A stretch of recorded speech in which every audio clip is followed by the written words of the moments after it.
Olá, queridas amigas, olá, queridos amigos, como é que estão? Tudo bem? Estamos aqui de volta para o nosso 7º encontro, pessoal, e hoje nós vamos continuar falando de sujeitos do processo, né? Sujeitos processuais. Hoje são dois temas, né, extremamente importantes também. Nós vamos tratar de litisconsórcio e de intervenção de terceiros. Mas antes, vamos fazer o resuminho, como sempre, do nosso encontro passado, quando começamos a falar de sujeitos do processo.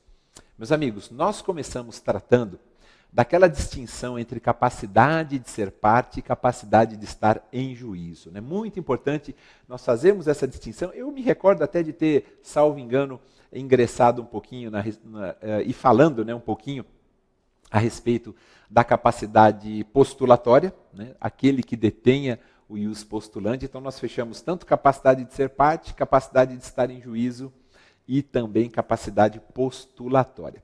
E eu me recordo de ter falado para vocês também que só teria capacidade de estar em juízo quem tivesse capacidade de ser parte. Mas também é importante nós destacarmos que, às vezes, você tem capacidade de ser parte, como um incapaz, mas você não tem capacidade de estar em juízo, né? Capacidade processual. Você precisa de alguém que o represente ali, obviamente, para poder praticar os atos processuais. Me recordo que foi esse o nosso início, né, de bate-bola, e também me recordo que logo em seguida nós já falamos da figura do curador especial. Eu fiz uma referência, um destaque até para o artigo 72, parágrafo único, que aponta que a curatela especial será exercida pela Defensoria Pública nos termos da lei. Quando é que se nomeia curador especial? Nomeia-se quando nós estivermos diante de uma situação envolvendo um incapaz. Se esse incapaz não tiver representante legal, ou ainda se os interesses do representante legal colidirem, né, baterem de frente com os interesses do incapaz, tudo isso, é claro, enquanto durar a incapacidade.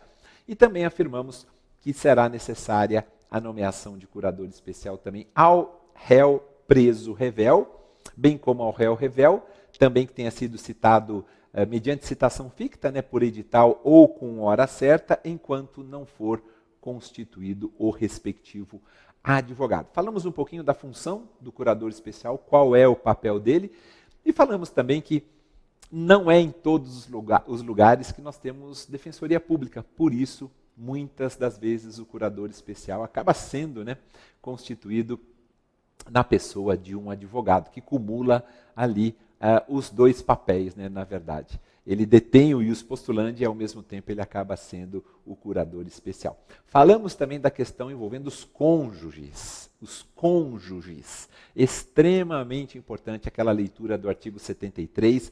Diferenciamos aquela necessidade de consentimento para a propositura das ações que versarem sobre direitos reais imobiliários, falando, olha, não é para formar um litisconsórcio ativo, é só um mero consentimento, ou seja, uma autorização. Aliás, que pode ser suprida, conforme nós também mencionamos posteriormente no artigo 74. E em relação à questão do polo ativo ou do polo passivo, também nós falamos, quando nós tratamos da figura do cônjuge, não é? Nós fizemos uma especial referência às ações possessórias, porque o artigo 73, parágrafo 2º, basicamente diz que nas ações possessórias a participação do cônjuge do autor ou do réu somente seria indispensável nas hipóteses de composse ou de ato por ambos praticado. Me recordo muito bem da gente ter feito esse destaque ao parágrafo 2º do artigo 73. 74, a gente falou, né, do suprimento judicial, de poder ser suprido judicialmente esse consentimento do cônjuge, quando ele for negado, né, sem qualquer motivo justificável, ou quando for impossível concedê-lo. Me recordo de ter feito uma menção a um exemplo que a doutrina costuma dar, que seria o fato de o cônjuge estar internado, né, numa UTI de um hospital, por exemplo, né? Me recordo também de ter falado um pouquinho a respeito da representação e da presentação, né, sem o re à frente. Nós fizemos uma referência ao artigo 75, porque o Código de Processo Civil fala em representação, mas, na verdade, algumas situações ali não são de representação, mas sim de presentação. é muito importante a gente lembrar que quando a parte se faz presente no juízo, né, ou em juízo, por meio de seus órgãos, ali não existe tecnicamente uma representação, mas sim presentação.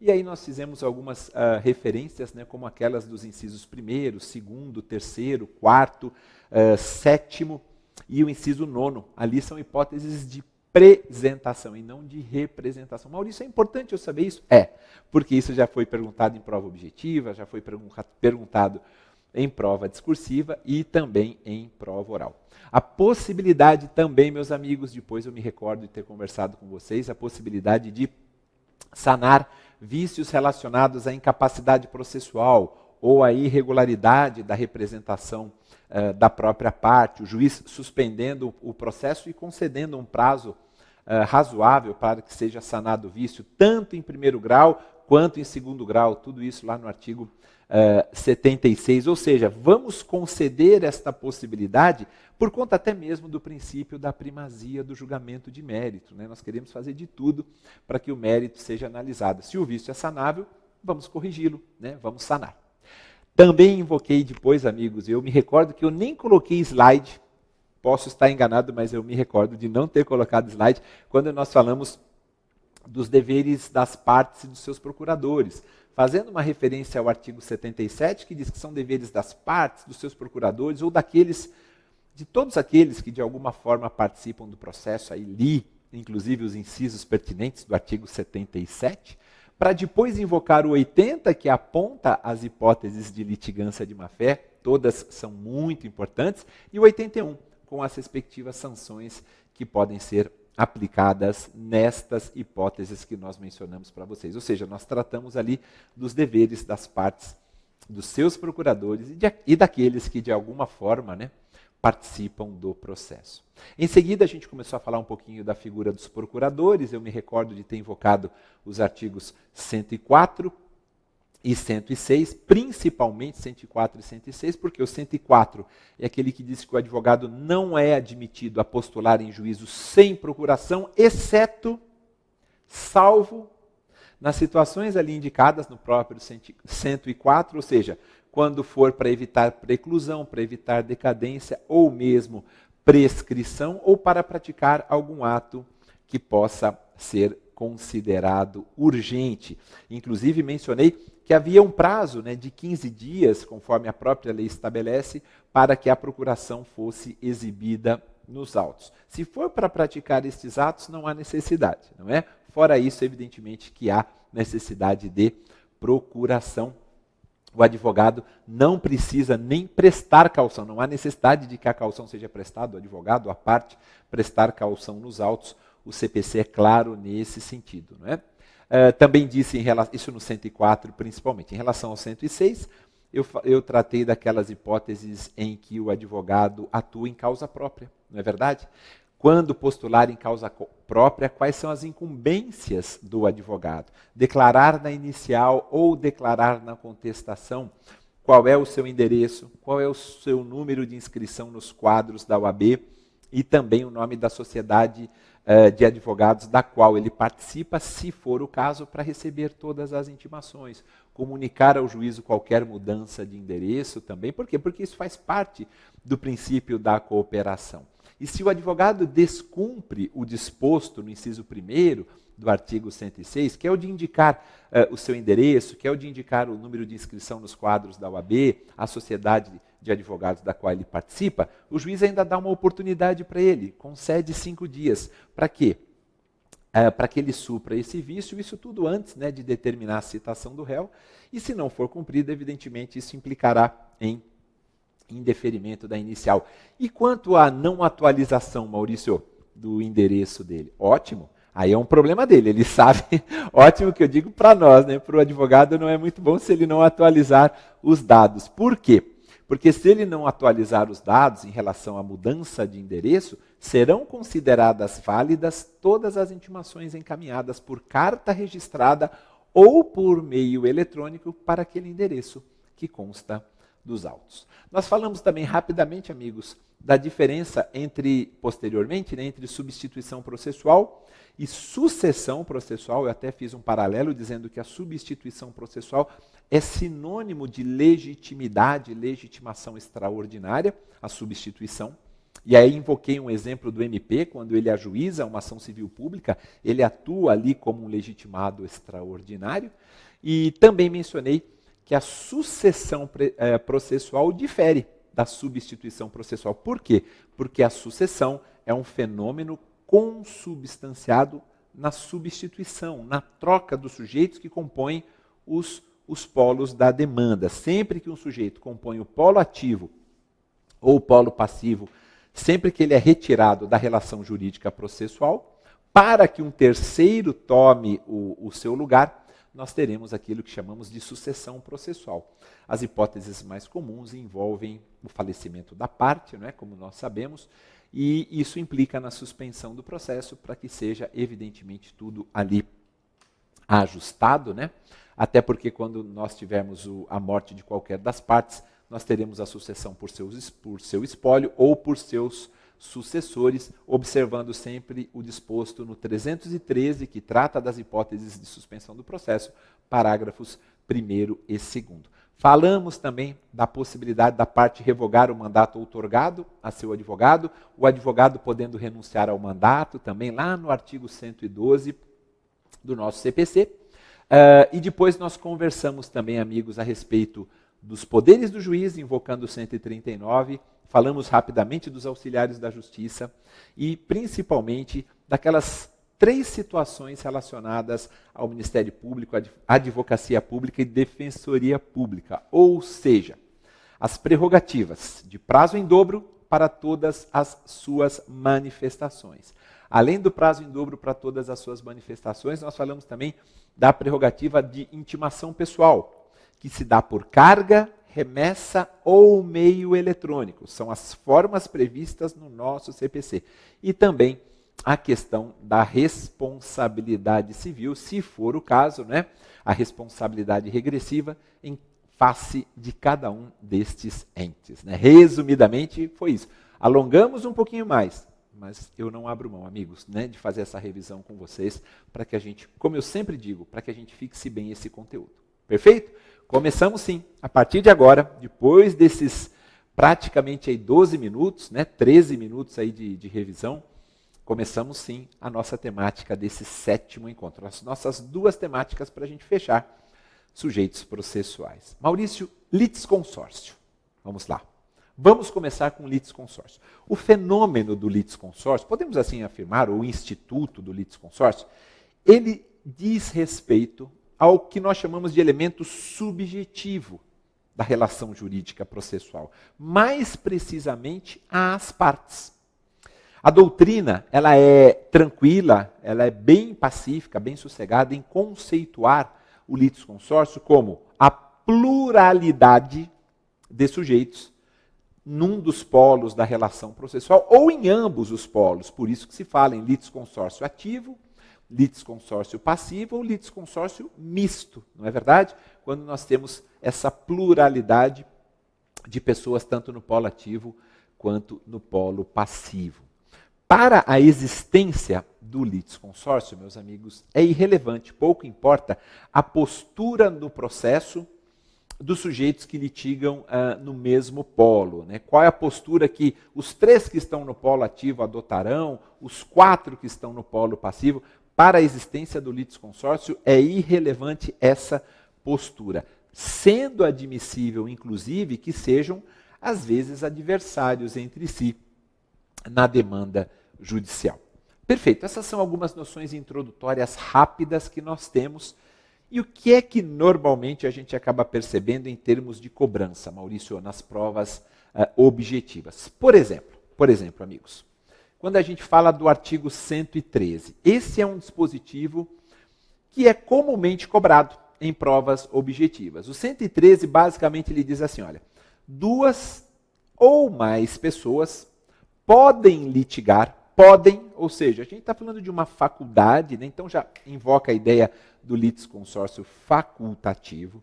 duas ou mais pessoas podem litigar no mesmo processo, em conjunto, ativa ou passivamente, quando? E aí nós temos ali 3 incisos. Vamos dar uma olhadinha na tela? Esse será o nosso primeiro slide com a tradução do artigo 113 do nosso CPC. Vejam só, amigos.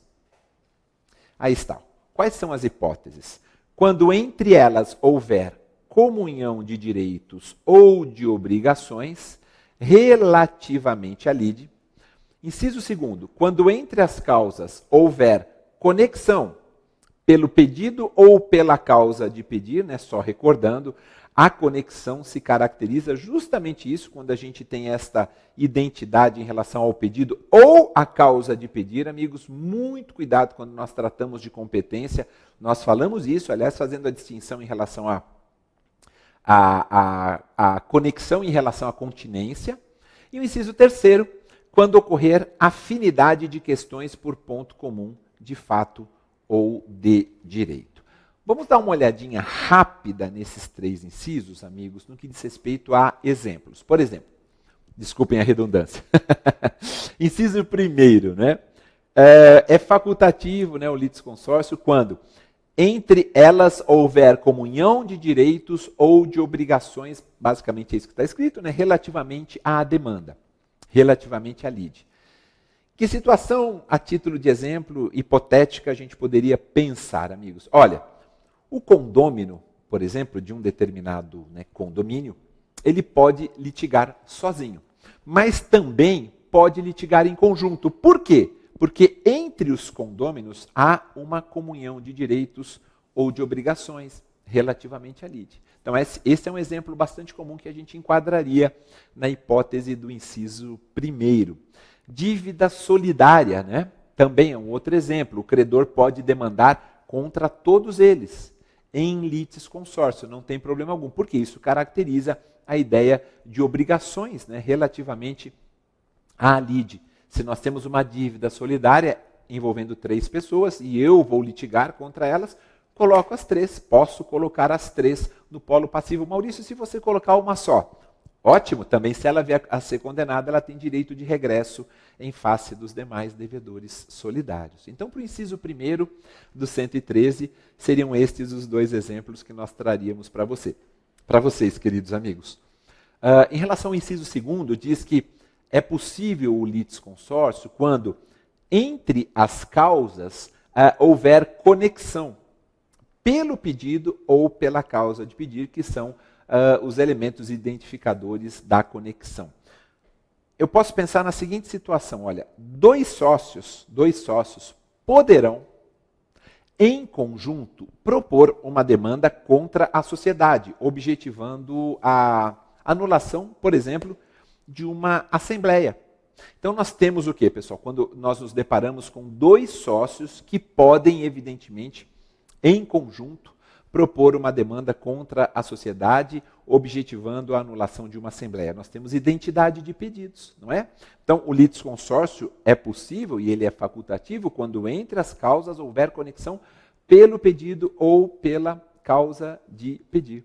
Como também, é um outro exemplo que a doutrina dá, será possível o ingresso da demanda contra 2 réus que tenham causado o mesmo acidente. Aqui o que a gente tem? Identidade de causa de pedir. Perfeito? São 2 exemplos que caracterizam o inciso 2º do artigo 113.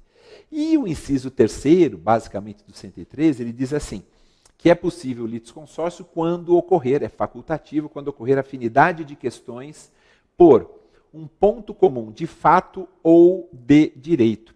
E o exemplo bastante comum também trazido pela doutrina é aquela reunião, né, de contribuintes para litigar contra multas, né, que sejam aplicadas. Há uma afinidade de questões por ponto comum de fato ou de direito. Ou seja, eu tenho uma reunião de contribuintes que se juntam, né, que se formam esse litisconsórcio para litigar contra as multas, não é?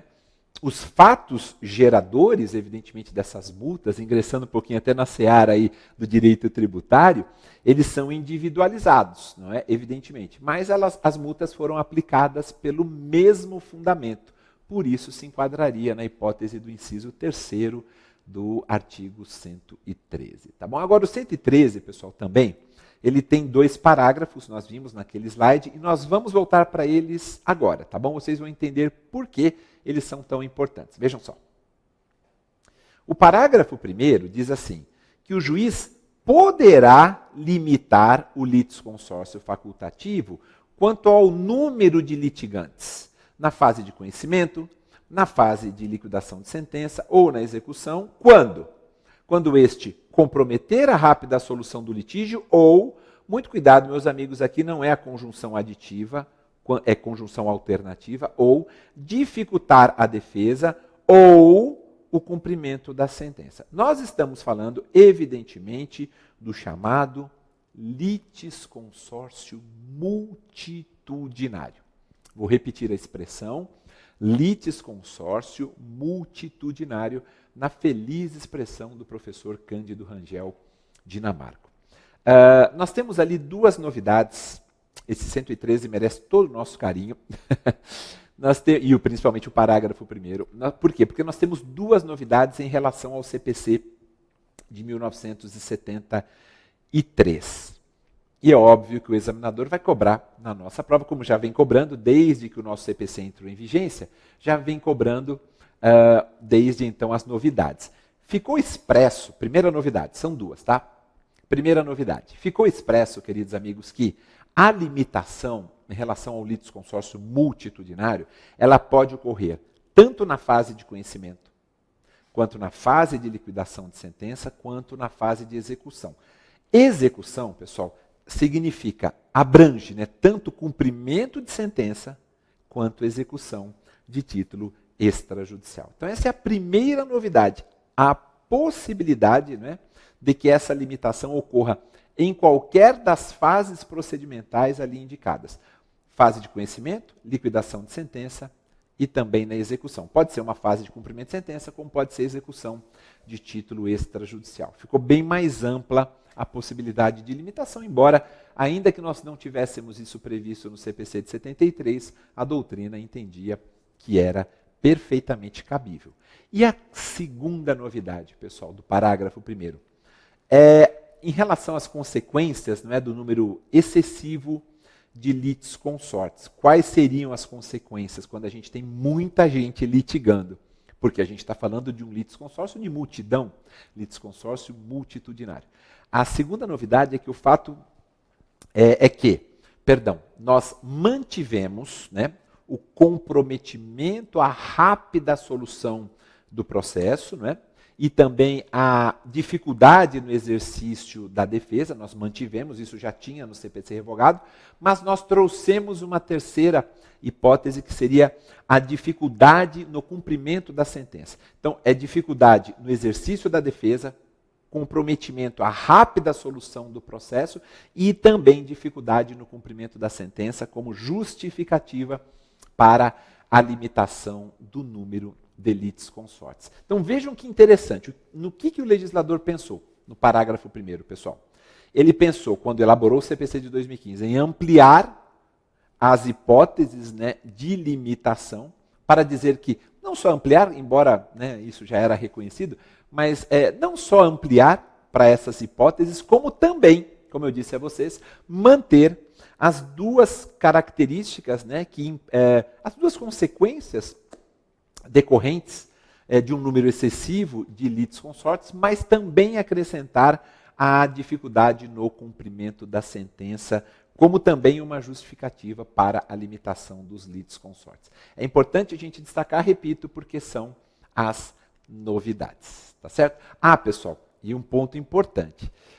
Já foi perguntado em prova oral, permitam trazer essa informação para vocês, se pela redação do parágrafo 1º do 113, o juiz poderia reconhecer de ofício o litisconsórcio multitudinário. Eu não vejo problemas, pessoal, pelo menos é essa interpretação, e acho que a doutrina é até bem tranquila, o professor Daniel Amorim Assunção Neves é um deles, a doutrina é bem tranquilo nesse sentido. Tomando-se em conta, levando-se em conta principalmente, né, os valores que se pretende preservar. Nitidamente ali a gente tem, digamos, uma norma com caráter, né, de interesse público.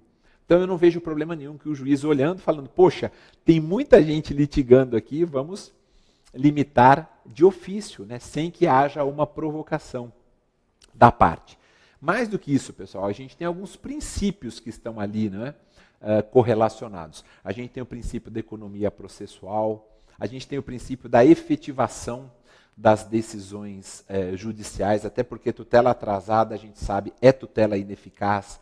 A gente tem duração razoável do processo, a gente tem garantia constitucional da ampla defesa. Tudo isso está ali correlacionado à ideia de o juiz poder determinar de ofício a limitação relacionada ao litisconsórcio multitudinário. Tá certo? E para a gente fechar, pessoal, vamos fazer a leitura do parágrafo 2º, não é? Do 113. Vamos lá para a telinha. Aí está, queridos amigos.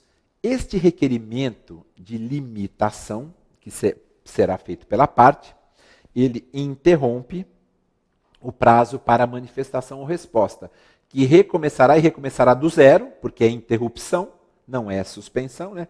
Que recomeçará da intimação da decisão que o solucionar. Tá certo, pessoal? É restituído integralmente o prazo, evidentemente, né, por razões óbvias, tendo em vista que ocorrerá essa limitação. Amigos, para a gente fechar esse 113, eu gostaria só de recordar para vocês que, em termos de recurso, o 1015, que traz aquele rol das hipóteses de cabimento do agravo de instrumento, que é o recurso cabível contra as decisões interlocutórias, que inicialmente era para ser um rol taxativo e que, por interpretação do Superior Tribunal de Justiça, num voto elaborado pela ministra Fátima Nancy Andrighi, esse rol passou a ser entendido como rol de taxatividade mitigada. Bem, independentemente disso, o que eu quero destacar para vocês? No 1015, eu quero destacar o fato de que ali nós temos previsão legal de que cabe agravo de instrumento contra as decisões interlocutórias que versarem não só sobre a exclusão de litisconsorte, isso está lá no inciso 7 do artigo 1015, como também caberá agravo de instrumento contra as decisões interlocutórias que versarem sobre indeferimento, sobre rejeição do pedido de limitação de litisconsórcio, está no inciso 8º, logo em seguida ao inciso 7º, que trata daquelas decisões que versem sobre exclusão de litisconsorte, tá bom? Não se esqueçam disso. Então, contra a decisão que rejeita o pedido de limitação do litisconsórcio, cabe agravo de instrumento. Isso está expressamente previsto no artigo 1015, inciso 8º. Perfeito? Maravilha, fechamos o 113. Amigos, o 114. 114 é importante. Vamos dar uma olhadinha na tela? Como a gente fez no 113, acho que vale a pena. Vejam só.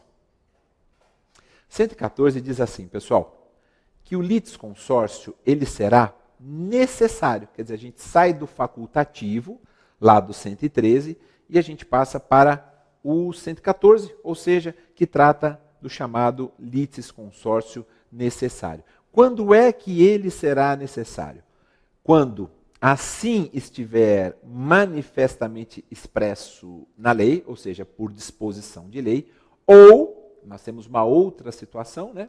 Quando pela natureza da relação jurídica controvertida, a eficácia da sentença depender da citação de todos aqueles que devam ser litisconsortes. Tudo bem, pessoal? Tá? Esse artigo 114 do CPC de 2015, na minha humilde opinião, ele é certamente mais preciso que o texto do artigo 47 do CPC de 73, porque esse dispositivo do texto revogado, ele levava alguns a confundir, né, o litisconsórcio unitário com o litisconsórcio necessário. E é importante a gente lembrar, pessoal, né, já que tocamos nesse ponto, que o que seriam essas situações, né, de o litisconsórcio ser necessário por disposição de lei ou em razão da natureza da relação jurídica controvertida. Por que isso? E quais exemplos a gente poderia dar? Já que você falou dos exemplos do 113, Maurício, incisos 1, 2 e 3, quais seriam exemplos em relação à disposição de lei ou à natureza da relação jurídica controvertida? Primeiro, disposição de lei. A uso capião imobiliária. A uso capião imobiliária, por conta de previsão legal, por conta de disposição de lei, a gente sabe que tem um litisconsórcio necessário, que deverá ser formado. Por quê? Porque o autor da ação de uso capião ele está obrigado a litigar contra o antigo proprietário e todos os confrontantes, como réus certos e também ainda contra réus incertos. Por força de lei, há essa necessidade de formação do litisconsórcio. Por isso que a gente fala necessidade é litisconsórcio necessário. Quando nós estivermos falando de natureza da relação jurídica controvertida, embora a gente tenha até alguma discussão na doutrina, um exemplo que é bastante comum é aquela ação anulatória de um contrato em que todos os contratantes devem figurar no processo. Nada impede que as partes celebrem um negócio jurídico processual justamente no sentido de dizer, olha, se tiver que ocorrer, melhor dizendo, alguma ação anulatória do contrato, qualquer ação envolvendo descumprimento do que está ali mencionado no contrato, devem figurar no processo todos os contratantes. A gente invoca até o artigo 190, que trata dos negócios jurídicos processuais. Esse é um exemplo bastante comum, repito, de litisconsórcio necessário em razão da natureza da relação jurídica controvertida. Ação anulatória de um contrato em que todos os contratantes devem figurar no processo, porque assim foi estabelecido, assim foi ajustado entre os contratantes. Perfeito? Pessoal, e para a gente fechar esse nosso primeiro bloquinho, permitam também fazer uma referência, meus amigos, em relação ao artigo 115. Né? Falamos do 113, 114 e agora o 115 do nosso CPC. Por quê, pessoal? Porque o 115 ele diz basicamente assim, olha, a sentença de mérito que venha a ser proferida, quando nós estivermos falando de litisconsórcio, essa sentença de mérito, quando proferida sem a integração do contraditório, quer dizer, se não tiver contraditório, ela será nula ou ineficaz, a depender ali da situação. Vamos dar uma olhadinha no 115 e vocês vão entender por quê. Contraditório é garantia constitucional, é elemento imprescindível, mas vamos entender quando que ela é nula, quando que ela é ineficaz. Faz toda a diferença, vejam só. Aí está, pessoal. O 115 dizendo o seguinte, olha, a sentença de mérito, quando proferida sem integração do contraditório, então a gente está falando de litisconsórcio necessário, não é?